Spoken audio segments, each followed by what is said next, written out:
लक़द ख़लक़नल इंसान मिन सुलालतिम मिन तीन थुम्मा जअलनाहु नुत्फ़तन फ़ी क़रारिम मकीन थुम्मा ख़लक़नन नुत्फ़ता अलक़तन फ़ख़लक़नल अलक़त मुज़ग़तन फ़ख़लक़नल मुज़ग़ता इज़ामन फ़कसौनल इज़ाम लहमा। कुरान की ये आयतें पढ़कर भोपाल का डॉक्टर शिव शक्ति स्वरूप जो MBBS MS डॉक्टर था 28 साल 29 साल पहले कुरान की इन आयतों का तर्जमा पढ़ता है और कहता है कि ये कुरान आसमानी किताब है। 1400 साल पहले जब साइंस ने इतनी तरक्की नहीं की थी तो मोहम्मदुर रसूलुल्लाह को ये बातें किसने बता दी? हमने इंसान को मिट्टी के खुलासे से पैदा किया। लक़द ख़लक़नल इंसान मिन सुलालतिम मिन तीन, मिट्टी के खुलासे से पैदा किया। थुम्मा जअलनाहु नुत्फ़तन फ़ी क़रारिम मकीन, हमने फिर इस नुत्फ़े को एक मजबूत ठिकाने पर पहुंचा दिया। किसने बताया मोहम्मद रसूलुल्लाह को कि वो नुत्फ़ा, वो पानी का कतरा मजबूत ठिकाने पहुंच जाता है? ये तो आज हमारी साइंस बताती है। इतनी मजबूत जगह पर उस पानी के कतरे को पहुंचाया जाता है कि मिलने के बाद, सोहबत के बाद औरत उठ जाए, चाय बनाने लगे, खाना बनाने लगे, काम करने लगे, लेकिन वो नुत्फ़ा इतने मजबूत ठिकाने पर पहुंच जाता नहीं होता। इस मजबूत ठिकाने का इल्म मोहम्मद को कैसे मालूम, जिसने कभी जिंदगी में साइंस नहीं पढ़ी, बायो नहीं पढ़ी, केमिस्ट्री नहीं पढ़ी, फिजिक्स नहीं पढ़ी? ये कैसे मालूम कि वो मजबूत ठिकाने पर पहुंच जाता है? थुम्मा ख़लक़नन नुत्फ़ता अलक़ा, फिर हमने उस नुत्फ़े को, उस पानी के कतरे को जमा हुआ खून बना दिया। फ़ख़लक़नल अलक़त मुज़ग़ा, फिर हमने उस जमे हुए खून को गोश्त का लोथड़ा बना दिया। फ़ख़लक़नल मुज़ग़ता इज़ामन, फिर उस गोश्त के लोथड़े को हमने हड्डी बना दिया। फ़कसौनल इज़ाम लहमा, फिर उस हड्डी के ऊपर हमने एक्स्ट्रा गोश्त चढ़ा दिया। कहता है कि हमारी अल्ट्रासाउंड मशीन जो अब बनी है वो बताती है कि सेम टू सेम हूबहू इसी तरीके से बच्चा मां के पेट में बनता है। पहले पानी का कतरा, फिर उससे जमा हुआ खून, जमे हुए खून के बाद गोश्त का लोथड़ा, और उसी गोश्त को फिर हड्डी बनाया जाता है, फिर उस हड्डी के ऊपर गोश्त चढ़ाया जाता है। जो तरतीब कुरान ने बयान की और इसी तरतीब से कुरान की आयतें मोहम्मद रसूलुल्लाह ने दुनिया वालों को दी। इतनी बड़ी साइंस मोहम्मद को किसने बताई? दंग रह गया। और भोपाल के कवाड़ी मार्केट में जो अहले हदीस मस्जिद बनी है वहीं आता है, और आने के बाद वहां के आलिम के हाथ पर इस्लाम कबूल करता है और इस्लाम के अंदर एंट्री कर लेता है। आज उसका नाम इस्लामुल हक है, उसकी बीवी का नाम खदीजा है, उसकी बेटी का नाम आयशा है। सिर्फ कुरान की चंद आयतें उसने पढ़ी और उसको समझ में आ गया कि कुरान के अंदर कितनी बड़ी साइंस है। इस मदरसे के अंदर जो बच्चे पढ़कर हाफिज हो रहे हैं और निकले हैं, मेरे भाइयों, गुजारिश है कि इस कुरान की कदर करें। अब कुरान पढ़कर बैठ न जाएं। आप जिस सब्जेक्ट के स्पेशलिस्ट हैं, कुरान में आपको वो सब्जेक्ट मिलेगा। अगर आप माहिर फलकियात हैं तो पढ़िए, इज़स समाउन फतरत व इज़ल कवाकिबुन तसरत। माहिर फलकियात को कुरान इस अंदाज में जवाब देता हुआ नजर आएगा। अगर आप बायो पढ़ते हैं तो पढ़िए, लक़द ख़लक़नल इंसान मिन सुलालतिम मिन तीन। कुरान में बायो भी मिलेगी, कुरान में केमिस्ट्री भी मिलेगी, कुरान में फिजिक्स भी मिलेगी। दुनिया में कोई इल्म ऐसा नहीं है जो कुरान के अंदर मौजूद न हो। और जब ये कहा जाए कि कुरान का इल्म हासिल करो तो माफ कीजिएगा, उसमें ऑटोमेटिक ये चीज शामिल है कि दुनियावी इल्म भी हासिल करो। इसलिए कि ये डॉक्टर शिव शक्ति स्वरूप किसी मदरसे में नहीं पढ़ा था, इसने पहली और दूसरी जमात नहीं पढ़ी थी, इसने कुरान को साइंस की रोशनी में समझा और ईमान ले आया। दुनिया में सारे लोग मदरसों में नहीं पढ़ते, उनके सामने आप कुरान को कैसे पेश करेंगे? अल्लाह करे कि एक दिन ये लोग भी इस्लाम की दौलत से माला माल हो जाएं, अंबानी जी, अडानी जी। अब आप इनसे कहिए कि ज़कात निकालो तो कैसे निकालेंगे? इनके पास दौलत इतनी है कि कोई हिसाब किताब है। अब अगर ये ज़कात निकालेंगे तो जब तक मैथ नहीं पढ़ेंगे, मैथमेटिक्स के उसूल नहीं जानेंगे, तब तक ज़कात नहीं निकाल पाएंगे। हमें मालूम है जर्जी साहब मैथ नहीं पढ़े, 40 रुपए में 1 रुपया देना है, 100 रुपए में 2.5 रुपए देना है, 1000 रुपए में 25 रुपए देना है। लेकिन जिसके पास करोड़ों अरबों खरबों रुपया हो और अपने रुपए का कोई हिसाब ना हो, उनसे पूछो कि वो अपने माल की ज़कात कैसे देगा? बगैर मैथ पढ़े हुए और बगैर कैलकुलेट किए हुए कैसे निकालेगा? इल्मुल फराइज जो सबसे टफ मौजू होता है। जर्जीस साहब मर गए, जर्जीस साहब के इंतकाल के बाद जर्जीस साहब की बेटी का जर्जीस साहब की वरासत में कितना हक है, उनके बेटों का कितना हक है, जर्जीस साहब की मां है तो वो हक पाएंगी या नहीं पाएंगी, जर्जीस साहब की बहन को हिस्सा मिलेगा या नहीं, किसी का हक 1/2, किसी का हक 1/4, किसी का हक 1/6, किसी का हक 1/8। जब तक आप मैथ नहीं पढ़ेंगे आप वरासत कैसे, मीरास को कैसे तकसीम करेंगे? इसलिए कुरान को जो पढ़ेगा वो मैथ भी पढ़ेगा, कुरान जो पढ़ेगा वो साइंस भी पढ़ेगा, कुरान जो पढ़ेगा उसके सामने फिजिक्स, केमिस्ट्री, सारे उलूम उसके सामने होना चाहिए।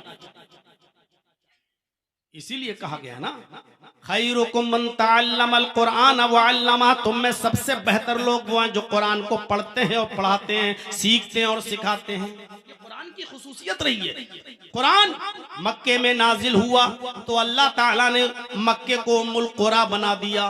जो बुराइयों की माँ थी मक्का, बुराइयों की जड़, बुराइयों की माँ, कुरान की बरकत से अल्लाह ने उसको उम्मुल कुरा बना दिया।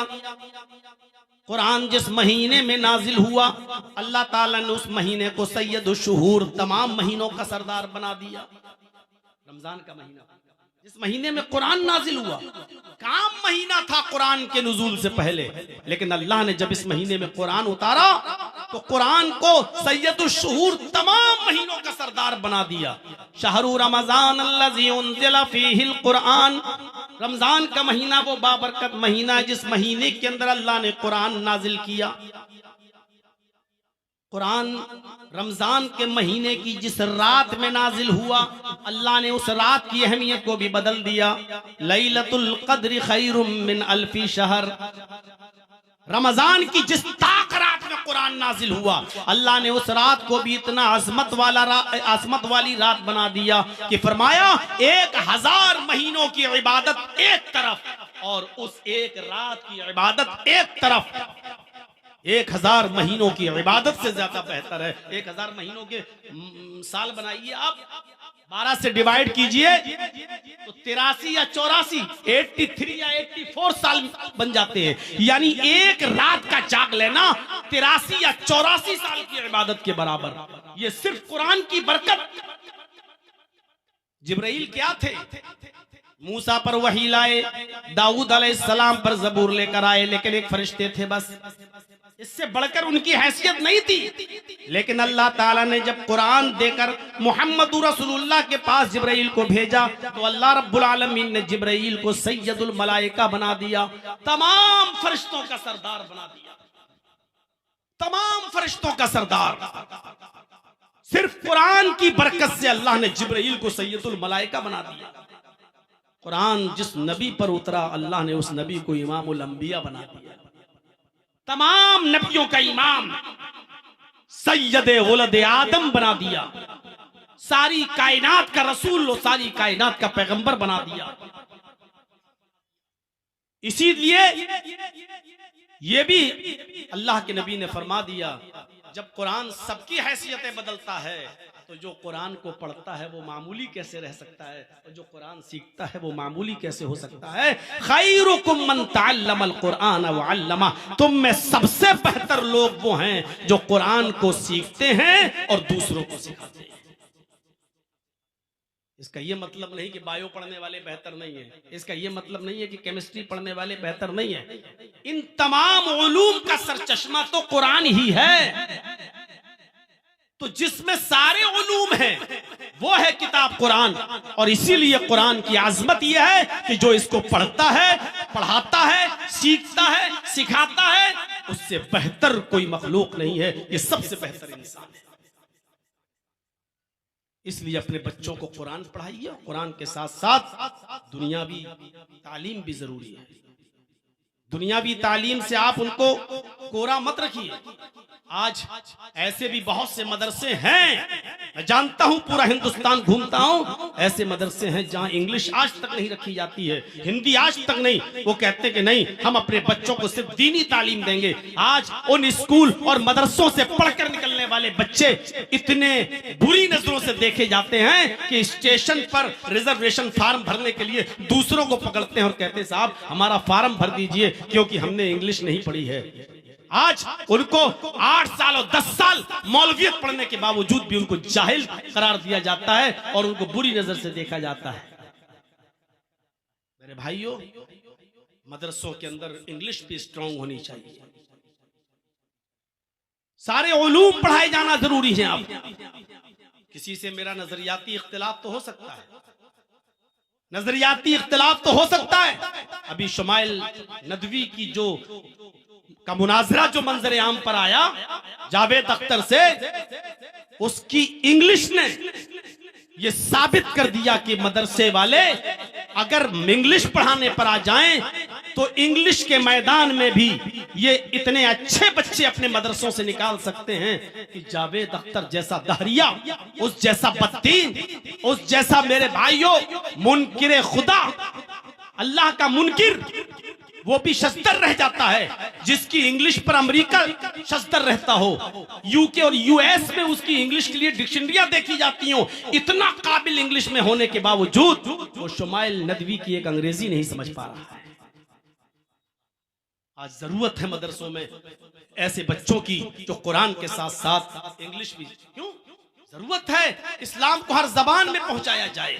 जंगे बद्र के अंदर बहुत जब 70 काफिर कैद किए गए तो रिश्तेदार उनके माले फिदिया देकर उनको छुड़ा ले गए। कुछ काफिर ऐसे बचे कि जिनके रिश्तेदारों पर माले फिदिया देने के लिए कुछ नहीं था।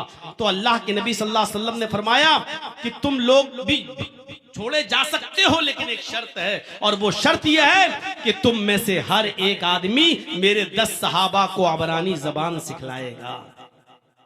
10 आदमी थे या 15 आदमी जो बाकी रह गए थे, अल्लाह के नबी ने कहा एक आदमी मेरे 10 सहाबा को अबरानी जबान सिखाएगा। 15 लोगों ने 150 लोगों को अबरानी जबान सिखलाई। फिर अल्लाह के नबी ने उनको छोड़ दिया कि जाओ तुम लोग अब आजाद हो, हमने तुमको रिहा कर दिया। अब ये 150 सहाबा को आपने उस शहर में भेजा जहां लोग इब्रानी जबान जानते थे और आपने उनसे कहा कि जाओ अब इस्लाम की तालीम अबरानी जबान में दो, उनको कुरान अबरानी जबान में बतलाओ, उनको उनकी भाषा में, उनको उनकी लैंग्वेज में इस्लाम की दावत दो। आज जरूरत है मेरे भाइयों, हर जबान सीख कर हर जबान में इस्लाम का प्रचार करने की जरूरत है। अल्लाह के नबी हर फर्ज नमाज के बाद ये दुआ पढ़ा करते थे और आप उमूमन ये दुआ पढ़ा करते थे, रब्बि ज़िदनी इल्मा, इलाहुल आलमीन मेरे इल्म में ज्यादती फरमा। ये वो हस्ती रब्बि ज़िदनी इल्मा की दुआ पढ़ रही है जिसने माँ के पेट से बाहर आने के बाद भी ज़ानुए तलम्मुस तय नहीं किया, जिसने ABCD नहीं पढ़ी, अलिफ बा ता सा नहीं पढ़ा। वो शख्स ये कह रहा है रब्बि ज़िदनी इल्मा, आय अल्लाह मेरे इल्म में ज्यादती अता फरमा। इल्म से ये मोहब्बत थी। हर फर्ज नमाज के बाद जो दुआएं पढ़ी जाती हैं उनमें एक दुआ अल्लाह के नबी ने ये भी सिखलाई कि ये दुआ पढ़ा करो, अल्लाहुम्मा इन्नी अस्अलुका इल्मन नाफिआ, ऐ अल्लाह मैं तुझसे सवाल करता हूं ऐसे इल्म का जो नफा बख्श हो, जो फायदेमंद हो। नफा बख्श इल्म हमें तू अता फरमा। एक इल्म नफा बख्श भी होता है और एक इल्म ऐसा होता है कि इल्म तो हासिल कर लिया लेकिन न तो खुद उससे फायदा उठाया जा रहा है, न दूसरे उससे फायदा उठा रहे हैं, न हमें फायदा पहुंच रहा है, न हम दूसरों को फायदा पहुंचा रहे हैं। ऐसे इल्म से अल्लाह के रसूल ने पनाह भी मांगी है। और दुआ भी सिखलाई है कि तुम ये दुआ मांगा करो, अल्लाहुम्मा इन्नी अऊज़ु बिका मिन इल्मिन ला यनफ़उ, ऐ अल्लाह मुझे ऐसे इल्म से महफूज फरमा, ऐसे इल्म से नजात अता फरमा, ऐसे इल्म से दूर कर जो नफा बख्श ना हो, जो लोगों को नफा ना पहुंचाता हो। हिफ्ज़ करके निकल गए। अब ऐसा ना हो कि कॉलेज की जिंदगी में जाने के बाद अब कुरान आप भूल जाओ। इस कुरान की हिफाजत करिएगा।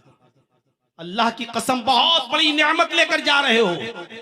अब इल्म के दरवाजे आगे मजीद खुले हुए हैं, बुढ़ापे तक इल्म, मेरे भाइयों, इल्म का दरवाजा बंद नहीं होता है। आप आखिरी वक्त तक भी इल्म हासिल करते रहिए। मैंने मौलाना अब्दुल रऊफ साहब झंडा नगरी रहमतुल्लाह अलैह को देखा। आखिरी वक्त में अब्दुल रऊफ साहब झंडा नगरी रहमतुल्लाह अलैह लखनऊ के हॉस्पिटल में एडमिट थे। लखनऊ के हॉस्पिटल में एडमिट थे। डॉक्टरों ने बिल्कुल उनको मना कर दिया था कि आप अपने जहन पर जोर नहीं देंगे, आप जो है बिल्कुल आराम करेंगे और रेस्ट करेंगे। हम भी अपने कुछ साथियों के साथ जब उनसे मिलने के लिए लखनऊ गए तो वो उस वक्त भी किताब हाथ में लिए हुए थे और कुछ पढ़ रहे थे चश्मा लगाकर। हम लोगों से मुलाकात की और पढ़ रहे हैं। थोड़ी देर के बाद भनक लगी कि डॉक्टर राउंड पे आ रहा है। उन्होंने जल्दी से किताब बंद करके तकिए के नीचे, अपने पिल्लों के नीचे रख ली। तो मैंने ही उनसे पूछा कि मौलाना आपने किताब अंदर क्यों रख ली? कहा डॉक्टर मना करता कि आप पढ़िएगा नहीं, कुछ नहीं करिएगा, आप दिमाग पे जोर मत दीजिएगा। ये पागल है, मेरी पूरी जिंदगी पढ़ने लिखने में गुजरी है, अब आखिरी वक्त है, इसमें भी हम ना पढ़े तो फायदा क्या है? इल्म का दरवाजा आखिरी सांस तक बंद नहीं होता है मेरे भाई। जो पढ़ने में मुनहमिक रहते हैं वो डॉक्टर के मना करने के बावजूद किताब उनके हाथ में है, पढ़ रहे हैं, वो इल्म हासिल कर रहे हैं। इल्म का दरवाजा आपके लिए खुला है। और इल्म की अहमियत का अंदाजा तो आप इस बात से लगा सकते हैं कि इल्म वुजदान से, उसकी अहमियत का पता वुजदान से चलता है। किसी भी आदमी से आप कहिए वो जाहिल हो, पढ़ा लिखा ना हो, अपना सिग्नेचर भी ना करना जानता हो, अंगूठा लगाता हो या मोहर लगाता हो, जिसको अपना सिग्नेचर भी करना ना आता हो, ऐसे जाहिल आदमी से आप कहिए बिल्कुल जाहिल हो तुम, अभी देखिए आपे से बाहर हो जाएगा, तू जाहिल, तेरा बाप जाहिल, अपनी जहालत पे उतर जाएगा, आपको गालियां सुनाने लगेगा। जबकि वो खुद जानता है कि मैं दस्तखत भी नहीं कर पाता हूं, वाकई में पढ़ा लिखा नहीं, लेकिन आप उसको जाहिल कहकर देख लीजिए। आप उससे कहते हैं तू बड़ा जाहिल है, गुस्से से बाहर हो जाएगा। लेकिन आप ऐसे जाहिल से आप ये कहिए माशाअल्लाह आप तो बड़े पढ़े लिखों जैसी बातें कर रहे हैं, आपके पास तो बड़ा इल्म है, आप कितनी अच्छी बात करते हैं यार, अच्छे से अच्छा पढ़ा लिखा, आप ऐसी बात नहीं कर पाएगा। तो कितना खुश होगा, उसका सीना चौड़ा हो जाएगा। क्यों? आपने उसकी निस्बत इल्म से जोड़ी है, इल्म से। जाहिल को भी अपनी निस्बत इल्म की तरफ महबूब है, पसंद है। जाहिल भी ये चाहता है कि मुझे लोग पढ़ा लिखा कहें, लोग मेरी निस्बत इल्म की तरफ जोड़ें। और किसी पढ़े लिखे से आप जाहिल कहते, फिर अरे जाहिल जाहिल सुन नहीं सकता तो पढ़ा लिखा कैसे सुन लेगा जाहिल? इल्म की अहमियत का अंदाजा वुजदान से लगाइए। किसी जाहिल को भी जाहिल कह के देखिए, वो पसंद नहीं करेगा। और किसी जाहिल से भी कह के देखिए, आप तो माशाअल्लाह बड़े पढ़े लिखे नजर आते हैं, आपके लिए अपने दरवाजे खोल देगा। आप सिर्फ कहिए कि बहुत पढ़े लिखे नजर आते हैं, रोटी नहीं पराठा खिलाएगा। आपके लिए अपने बहुत सी चीजों की कुर्बानियां दे देगा, क्योंकि आपने उसके लिए निस्बत इल्म की तरफ की है। मेरे भाइयों, जिस तरह रोशनी होते हुए भी आंख देखती है और रोशनी के खत्म हो जाने के बाद आंख देखना बंद कर देती है। आंख का काम क्या है? देखना। हमें सब दिखाई दे रहे हैं दिन में, लेकिन अभी अंधेरा हो जाए और लाइट न जले तो कोई नहीं दिखाई देगा। या रात में जलसा हो रहा हो, जनरेटर लगे हुए हो, लाइटें जल रही हैं, जर्जी साहब की नजर हर जगह पहुंच रही है जहां तक लोग बैठे हुए हैं, अचानक जनरेटर में तेल खत्म हो जाए, पूरा अंधेरा हो जाए, कोई नहीं दिखाई देगा। साहब क्यों नहीं दिखाई दे रहा? आंख तो खुली है मेरी, और आंख का काम देखने का है। जब आंख खुली है तो फिर देख क्यों नहीं रही है? अगर आंख का काम देखने का है तो फिर आंख देख क्यों नहीं रही है? इसका इसका मतलब ये हुआ कि तन्हा आंख नहीं देख सकती है, आंख को भी खारिजी रोशनी की जरूरत है, आंख को भी एक रोशनी की जरूरत है देखने के लिए। मेरे भाइयों, जिस तरह आंख खारिजी रोशनी के बगैर किसी को नहीं देख सकती है, उसको भी बाहरी रोशनी की जरूरत है, या तो सूरज की या लाइट की रोशनी, तभी आंख देखने का काम करती है। ऐसे ही तन्हा दिमाग काफी नहीं है। अल्लाह ने हर इंसान को दिमाग दिया है, सबको दिमाग देकर भेजा है, लेकिन ये तन्हा दिमाग काफी नहीं है। जैसे आंख को बाहरी रोशनी की जरूरत है, ऐसे ही इस दिमाग को भी इल्म की जरूरत है, इस दिमाग को भी इल्म की जरूरत है। और इसीलिए कुरान ने मिसालें पेश की हैं। कुल हल यस्तविल्लज़ीना यअलमून वल्लज़ीना ला यअलमून, आए नबी कह दो कि इल्म वाला और बगैर इल्म वाला दोनों बराबर नहीं हो सकता। एक पढ़ा लिखा और एक अनपढ़ दोनों बराबर कैसे हो सकते हैं? हो जाएगा? कितना साफ लफ्जों में फरमाया, आए नबी ऐलान कर दीजिए कि इल्म वाले और बगैर इल्म वाले दोनों बराबर नहीं हो सकते। इल्म वालों का मकाम अलग है और बगैर इल्म वालों की हैसियत अलग है। दोनों बराबर नहीं हो सकते, दोनों को एक मकाम हासिल नहीं हो सकता है। एक जगह तो अल्लाह रब्बुल आलमीन ने इल्म को रोशनी और बेइल्मी को अंधापन से ताबीर किया है। कुल हल यस्तविल आमा वल बसीर, आए नबी ऐलान कर दो, कह दो कि है? कितनी बेहतरीन मिसाल दी। अंधा और देखने वाला दोनों बराबर नहीं हो सकते। अंधा और देखने वाला, एक आदमी सब कुछ देख रहा है, एक आदमी अंधा, दोनों बराबर हो जाएंगे? यहां अंधा जाहिल को कहा है और देखने वाला आलिम को कहा है, यानी हर आलिम और जाहिल दोनों बराबर नहीं हो सकते हैं। इसलिए मेरे प्यारे साथियों और दोस्तों, अजीजों, बुजुर्गों, अपने बच्चों को इल्म की तरफ रग़बत दिलाइए, उनको इल्म से जोड़िए और इल्म के साथ साथ, दीनी इल्म के साथ साथ उनको दुनियावी इल्म से भी लैस कराइए। आज के इस दौर में दुनियावी इल्म बहुत जरूरी है, दीनी इल्म के साथ साथ, दीनी इल्म के साथ साथ मदरसे इस टाइप के कायम कीजिए जिसमें दीन भी हो और दुनिया भी हो। आपके बच्चे आलिम बनने के बाद, फाजिल बनने के बाद कौम के मोहताज न रहें, वो बड़े से बड़े कंपनियों में अपनी जॉब लेकर और बड़े से बड़े मैदान में उतरकर डॉक्टर, इंजीनियर, ये सब बनकर वो अपने घर का गुजर बसर भी करें और दीन की दावत और तबलीग का फरीजा भी अंजाम दे। आज ऐसे लोगों की जरूरत है। इकबाल साहब तो बनात भी चलाते हैं माशाअल्लाह। जहां इल्म लड़कों के लिए जरूरी है, वहीं लड़कियों के लिए भी जरूरी है। इसलिए अल्लाह के नबी ने तलबुल इल्म फरीज़तुन अला कुल्ली मुस्लिम में दोनों को लिया है। इल्म दीन का हासिल करना फर्ज है हर मुसलमान मर्द पर भी और औरत पर भी। ये वैसा फर्ज नहीं है कि दो चार ने पढ़ लिया खत्म, नहीं। जैसे नमाज फर्ज है, जैसे रोजा फर्ज है, जैसे हज फर्ज है साहिब इस्तिताअत पर, जैसे ज़कात फर्ज है साहिब हैसियत पर, वैसे ही इल्म दीन का हासिल करना फर्ज है हर मर्द पर, हर औरत पर, हर लड़के पर, हर लड़की पर। तो अपनी बच्चियों को भी दीन की तालीम दीजिए, अपने बच्चियों को भी दीन का इल्म दीजिए, अपने बच्चियों को भी इल्म दीन से आरास्ता और पैरास्ता कीजिए, उनको भी इल्म दीन सिखाइए।